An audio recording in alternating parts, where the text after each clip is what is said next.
সোনালী ব্যাংকে অসভ্যতার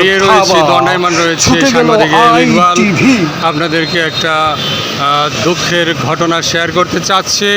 বাংলাদেশে অহরহ এরকম অমানবিক দুঃখের ঘটনা ঘটে থাকে। প্রিয় দর্শক মণ্ডলী, আমি এই মুহূর্তে একটা অমানবিক একটা ঘটনার কথা আমি জানাচ্ছি। সেটি হচ্ছে একটা নামকরা নামি দামি স্বনামধন্য ব্যাংকের একটি অমানবিক একটা আচরণ। সেটি হচ্ছে আপনারা দেখতে পাচ্ছেন যে আমি দাঁড়িয়ে রয়েছি ময়মনসিংহ রোড, টাঙ্গাইল শহরের মূলত ময়মনসিংহ রোডের সোনালী ব্যাংকের সামনে। ময়মনসিংহ রোড মহিলা ব্রাঞ্চ, ময়মনসিংহ রোড এখানে সোনালী ব্যাংক পিএলসি, এখানে সোনালী ব্যাংক পিএলসি রয়েছে।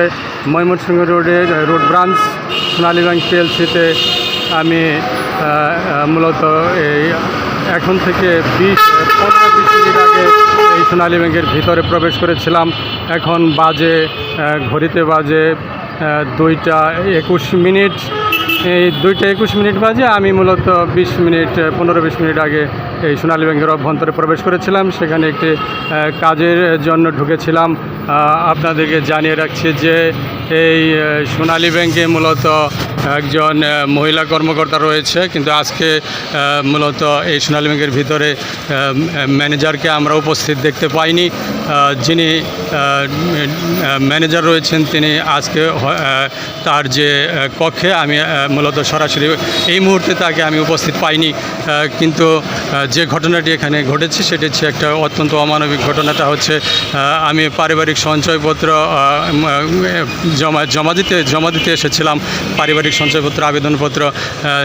এই সময়ে কিন্তু তিনি গ্রহণ করলেন না পারিবারিক সঞ্চয়পত্রটি। সব কিছু ঠিকঠাক থাকা সত্ত্বেও সকল ডকুমেন্টস আছে, তারপরেও কিন্তু গ্রহণ করেননি। আজকে তিনি আবার দ্বিতীয়বার আগামীকাল আসতে বলেছেন 10টার দিকে, বা তিনি যে একটা নোটিশটা নিয়েছেন সেই নোটিশের আগ মুহূর্তে তিনি আসতে বলেছেন। নোটিশের যে টাইম লেখা আছে সেই টাইম অনুযায়ী তিনি আসতে বলেছেন। সবচেয়ে দুঃখের বিষয় হচ্ছে আজকে যে পারিবারিক সঞ্চয়পত্র জমা দিতে এখানে এসেছিলাম মূলত একজন মহিলা নিয়ে, একজন নারী নিয়ে, যিনি আমি সত্য কথা বলতে কি যিনি আমার ওয়াইফ, একজন সাংবাদিক হিসেবে আমি এসেছিলাম। আমার ওয়াইফ আজকে অত্যন্ত অসুস্থ, তাকে টেনে ধরে হাঁটা চলাচল করতে হচ্ছে। অত্যন্ত অসুস্থ, যে অসুস্থতার কথা আসলে বলা যায় না, এত বেশি অসুস্থ। তাকে এই হাতে ধরে নিয়ে টেনে তাকে সিঁড়ি বেয়ে ওঠানো হয়, এবং আবার সিঁড়ি থেকে নামার সময় কিন্তু তাকে টেনে সাহায্য করে, হাতে ধরে টেনে নিয়ে তাকে আস্তে আস্তে সাহায্য করে তাকে নামানো হয়েছিল। এত অসুস্থতার মধ্য দিয়ে কিন্তু তাকে আমরা এই সোনালী ব্যাংকের কর্মকর্তাদের একজন রোগী হিসেবে তাকে সাহায্য করতে দেখিনি। আইনের মাধ্যমে তিনি এই কর্মকর্তা অমানবিক আচরণ তিনি দেখালেন। তিনি পারিবারিক সঞ্চয়পত্র গ্রহণ না করার কারণে আবার এই অসুস্থ ব্যক্তিকে আসতে হলো। অর্থাৎ আইন যদি অসুস্থ ব্যক্তিকে ক্ষতি করে থাকে, আইন যদি অসুস্থ ব্যক্তিকে সাহায্য না করে থাকে, তাহলে সেই আইন আমি মনে করি একটা অমানবিক আইন, একটা বিশ্ব মানবিক আইনের বহির্ভূত একটা আইন। আমি এটি সাংবাদিক হিসেবে আপনাদেরকে ঘোষণা করতে চাই। প্রিয় দর্শক মণ্ডলী, যে সকল আইন অসুস্থ রোগীদেরকে অত্যাচার করে, জুলুম করে, সেই সকল আইনকে ধূলিসাৎ করা হোক। আমি একজন সাংবাদিক হিসেবে, আমি একজন মানবিক ব্যক্তি হিসেবে আমি সারা বিশ্বের বুদ্ধিজীবীদের কাছে আমি অনুরোধ জানাচ্ছি। প্রিয় দর্শক মণ্ডলী, আমি এই মুহূর্তে দেখতে পাচ্ছেন যে ময়মনসিংহ রোডের পাশে আমি দাঁড়িয়ে আছি, অবস্থান করছি। আসলে বাংলাদেশে আমি টাঙ্গাইল সদরে আমি অবস্থান করছি।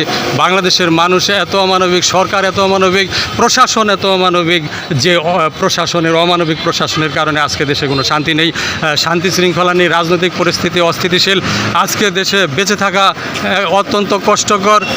ঘুষ, দুর্নীতি সব জায়গায় সারা দেশে বিস্তার লাভ করেছে, অমানবিকতা ছড়িয়ে পড়েছে, অমানবিকতার হাওয়া সারা বিশ্বকে যেমন ছাপিয়ে গেছে, বাংলাদেশেও কিন্তু অমানবিকতার গরম হাওয়া বইছে। সারা বাংলাদেশে, সারা বঙ্গভূমিতে মানসিকতার যে চরম গরম হাওয়া বইছে, সেই গরম হাওয়া থেকে মুক্তি আমরা চাই। এই সোনালী ব্যাংকের কর্মকর্তাদের আমি আমার অন্তর থেকে আমি আবেদন জানাচ্ছি, তারা যেন গ্রাহকদের উপর কোনো প্রকার অমানবিক আচরণ না করে সেই অনুরোধ জানাচ্ছি।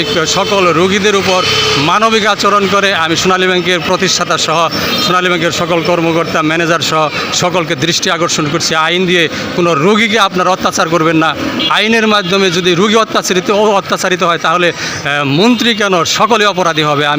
আমি টাঙ্গাইলের ডিসি, তারপর পুলিশ সুপার সকলের কাছে আবেদন জানাচ্ছি, বিচার জানাচ্ছি, কোনো আইন যেন মানবতার বিরুদ্ধে না চলে যায়, আইন সবসময় যেন মানবতার পক্ষে থাকে। আমি একজন সাংবাদিক হিসাবে এই সোনালী ব্যাংকের সামনে দাঁড়িয়ে আমি আপনাদের সকলের কাছে অনুরোধ জানাচ্ছি। ধন্যবাদ সাংবাদিক এম ইকবাল।